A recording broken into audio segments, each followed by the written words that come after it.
Hey guys, it's Morgan, and today I'm doing another book-movie comparison video.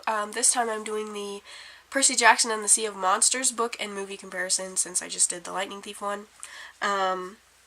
This one was hard too. I had a lot more differences in this than I did with the first one, but I narrowed this one down to 15, just like the other one.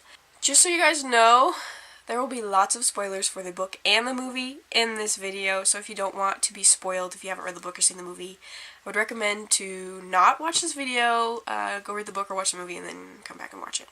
The side note from my first video, where the movie is very bad at following the mythology, also applies to this movie, and I will go over that when I come to the major part that is different. The first big difference I noticed was the book starts out with Percy at school because after camp last year he went back home and he goes to a new school, and that is where he meets Tyson. He is friends with Tyson, and he's Tyson's only friend because Tyson is bullied. You know, he kind of looks weird and nobody really likes him. He's a homeless kid. So Percy's friends with him, and you know, he made it the whole school year, first time ever, without any incidents. Well, the last day of school, they're playing dodgeball in gym, and Tyson and Percy are attacked by cannibals. So then Percy discovers that Tyson is more than he seems. He's just still not sure exactly what he is or why he's not freaking out over, you know, being attacked by cannibals. And then Annabeth comes and helps him out, and then they go to Camp Half-Blood. Well, in the movie, Percy's already at camp, and Tyson kind of just shows up. The next thing, this is very, very big, huge in the book. Grover is not at camp. Emphasis on the not at camp part. He's never at camp in the beginning. Percy has a dream of him being captured by some giant monster. Okay? This monster is Polyphemus. Because in the end of the first book, Grover receives his searcher's license, which is never talked about in the movies. Basically, he has been wanting to search for the god Pan, who is kind of the main god of satyrs. He's the god of nature, and all these satyrs have gone to find Pan, and none of them have returned, and so Grover goes off to search for Pan.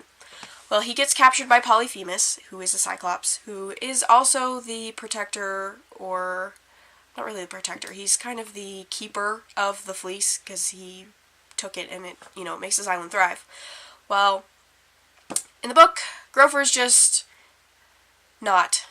He's not at camp, and it is so... I was like watching the movie, and I was thinking, why does this seem wrong? Something is wrong here. And then I realized, Grover is in the movie at camp, he's with them. Oh my gosh, I was so upset. He created an empathy link with Percy so that they could share dreams. That's how he let Percy know where he was, and that he'd been kidnapped by Polyphemus, and he was pretending to be a female Cyclops so that he wouldn't get eaten, because Polyphemus loves satyrs. The next thing is, okay, I always say this wrong. I always think it's Dionysus? Dionysus? I don't know. I always forget. And then Clarice are not in the first movie at all. And Clarice is kind of well, she's bigger in the beginning of the first book than the rest of it, but she's definitely a supporting character. And I'm kind of disappointed that she wasn't in it, because there was one particular chapter in the book that was never in the movie that would have been awesome. So yeah, that was kind of a big thing. The next thing is, in the movie, Cyclopses are monsters, but nobody really knows where what their parentage is. In the book, everybody kind of knows that Cyclopses come from Poseidon. You know, almost every Cyclops is a child of Poseidon, and so everybody kind of just knows that. The next thing is, the tree, Talia's tree, was poisoned during the winter, so while everybody was away at school, it was poisoned, and then months later, when summer camp comes around and Percy and Annabeth and Tyson show up, the tree's poisoned, you know, it's been dying for a while, and Chiron has been blamed for the poisoning of the tree, like, everybody thinks it's his fault for some reason, and he's banished and replaced. And so basically Percy, Annabeth, and Tyson show up, and Clarice has a border patrol, and they're fighting these two giant bronze bulls, which in the movie there's only one, and the tree was poisoned while they were fighting the bull. And then Tyson is invited into the camp. It's not because he is the son of Poseidon that he can come into camp. He can come into camp because Annabeth invites him in because Percy would have died without his help. Okay? That is a big thing. I'm upset that they didn't make that a thing in the movie. So that's how Tyson gets in. That's how Tyson gets into camp. He doesn't wander in because he's the son of Poseidon. He is invited in because he's a monster. He can't just walk in. Yeah, so in the movie, it's one bull, and Percy defeats it, and then Luke shows up, and that never happens because Luke poisoned the tree months ago. The next thing, after the camp is attacked, and Percy and Annabeth are kind of caught up in everything that's happened, Percy can't sleep, and so he goes down to the Sound, and is kind of just thinking and talking to his dad, and then Hermes shows up, and talks to him, and he gives him supplies and tells him how to get to where they're trying to go because Clarice was given the quest and she had left already because Percy had mentioned something about it and he was hoping he would get the quest, and then it was Clarice who got the quest. So Hermes shows up and it has enough supplies for Percy, Annabeth, and Tyson, and then he tells them to go to the cruise ship out in the bay, the Princess Andromeda, which is it's not a yacht. In the movie it's a yacht, in the book it's a giant cruise ship. They can fit a lot more monsters and stuff on the cruise ship than the yacht. And he gives them these supplies, which include a thermos with the winds of the four corners of the earth, and a jar of multivitamins. In the movie, they get this magic tape that kind of, if you box in something, it makes that disappear. That is not in the book. That's all the movie. The next thing, nobody knew that okay, so they knew the fleece was on Polyphemus' island, but they didn't know that's where all the satyrs were going, because when the satyrs get their searcher's license, they go search for Pan, and the fleece gives off a similar feeling or smell as Pan would, and so it lures all these satyrs in, and that's Polyphemus eats the satyrs. And that's why Grover was captured, is because he found the fleece, and then he told Percy in his dreams that's where he was, that was going on. Let's see, the next thing, in the movie, they go to a coffee shop and they order a coffee, and then they want some nectar put in the coffee. Well, satyrs, cyclops, monsters, they can't drink nectar or eat ambrosia because it is the food of the gods and it would kill them. So half-bloods are the only ones who can consume it. It heals them, but they can only consume it in small amounts because it would kill them because it's so strong. But Grover never gets to taste what nectar tastes like because it would kill him. The next thing, the entrance to the Sea of Monsters. In the movie, they kind of just float in, and then they're there. They actually have to go between, I don't know how to pronounce this one. I think it's Charybdis and Scylla, or Scylla. But there are two monsters on either side of the entrance, and one is kind of a monster under the waves, and it kind of just eats everything, and the other one is like this giant monster with all these arms that grabs people and eats them.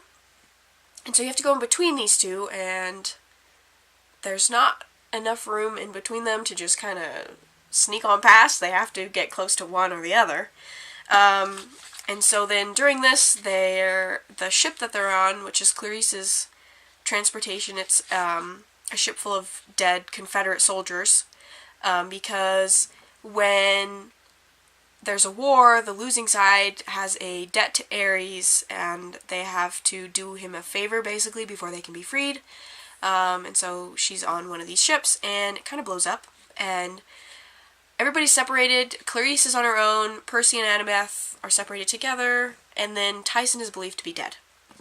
Let's see, the next thing. Oh, Cersei's spa is not in the movie at all. In the book, Percy and Annabeth see land. They've been in this little raft with their thermos of wind, just kind of trying to get somewhere. And they come across a island, and it's a spa, and there's ships there and stuff, and they are like, great, well, let's get out, find out what's going on. And then Percy gets turned into a guinea pig because he's a man, and Cersei doesn't like men. And Annabeth is kind of in a trance, and then she discovers what happened, and then Percy takes one of the multivitamins that Hermes gave him and turns back into a human. And then they escape. They end up stealing Queen Anne's Revenge, Blackbeard's ship. And then they continue on, and they go past the island of the Sirens, and Annabeth wants to hear what they say. Percy, plugs his ears, and Annabeth tries to swim to the island, but Percy rescues her. That's not in the movie at all. That never happened. That whole event. Nothing.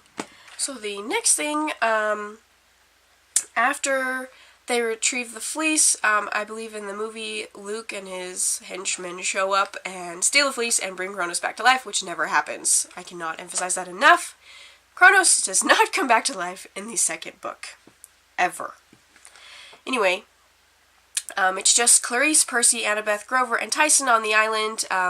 Tyson retrieves the fleece because there's man-eating sheep that will eat everyone else, but he smells like a cyclops because he's a cyclops, and he retrieves the fleece, and they jump back on the Queen Anne's Revenge, and Clarice taunts Polyphemus, and he ends up destroying their ship. Some hippocampi show up and give them a ride back to Florida. So they get kind of close, and they have to swim back. Then they only have enough money for one plane ticket, so Percy tells Clarice to take the fleece, get a plane ticket, go back to Camp Half-Blood, save Talia's tree. Well, after Clarice leaves, Luke catches up to Percy and Annabeth in the book. This is in the book. Luke catches up to Percy, Annabeth, Grover, and Tyson, captures them, and demands the fleece, and then he discovers that they sent it ahead of them with Clarice. Luke gets upset. And then Chiron, who had been banished because he was blamed for the poisoning of the tree, shows up with all of his they're his brethren, the other centaurs, and they rescue them, and they basically can run very fast, and they give him a ride to Camp Half-Blood, and the tree is saved, and Talia comes out. It heals Talia too, so she comes back to life, kind of, and she's a person again. Which did happen in the end of the movie, which was good. But yeah, in the movie, Luke showed up on the island, stole the fleece, brought Kronos back to life, they battled Kronos, they defeated him, and he went back into his casket, and that was,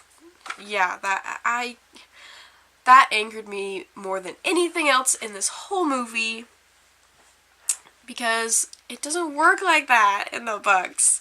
He doesn't come back to life until the 5th book, and this is spoilery, by the way. He has to have a host body, so Luke is his host body, and he comes back to life in the 5th book. So we're on the 2nd book. He comes back to life 3 books too early, and I really did not like the 2nd movie because of that. It would have been okay if Kronos wouldn't have come back to life. Even though it was so different, I would have been okay with it, but I really do not like the 2nd movie. So, yeah. Oh, the mythology part that was incorrect. At one point during the movie, the Oracle tells Percy about the fall of Kronos, and she says that Kronos eats his kids except for Zeus, Poseidon, and Hades, and then they kill Kronos. Okay, that is very wrong. Kronos eats all of his kids, except for Zeus, because Zeus's mother gives Kronos a rock, and Kronos, thinking it's Zeus, eats the rock. And then Zeus's mother raises him, and once he's strong enough, he makes a concoction, I believe it's wine and like mustard seed or something, and it makes Kronos throw up all of Zeus's siblings. Well, since they're immortal, they grew up in his stomach and they're still alive. Well, then there is a big battle between the Titans and the gods, and the gods win, and Cronus is chopped into a bunch of pieces and thrown into Tartarus. Atlas is holding up the sky. The Titans are kind of scattered across the world. So that was the mythology part that was inaccurate in the movie. So those are the differences. Those are just some. There were a lot. Thanks so much for watching. I hope you enjoyed this video. It's kind of fun to criticize things sometimes. Yeah, I yelled at the movie a lot when I watched it. I was kind of upset. And don't think that because you've seen the movie you know what the book's about, because there's a lot of kind of underlying themes in the books that aren't even mentioned in the movies. Like the whole communication between Percy and Kronos, that never happens. So yeah, definitely I recommend reading the books. You can see the movies if you want, but I don't think I would highly recommend it, just because I didn't really like them very much. I hope to see you guys in my next video, and thanks for watching. I hope you have a great day. Bye!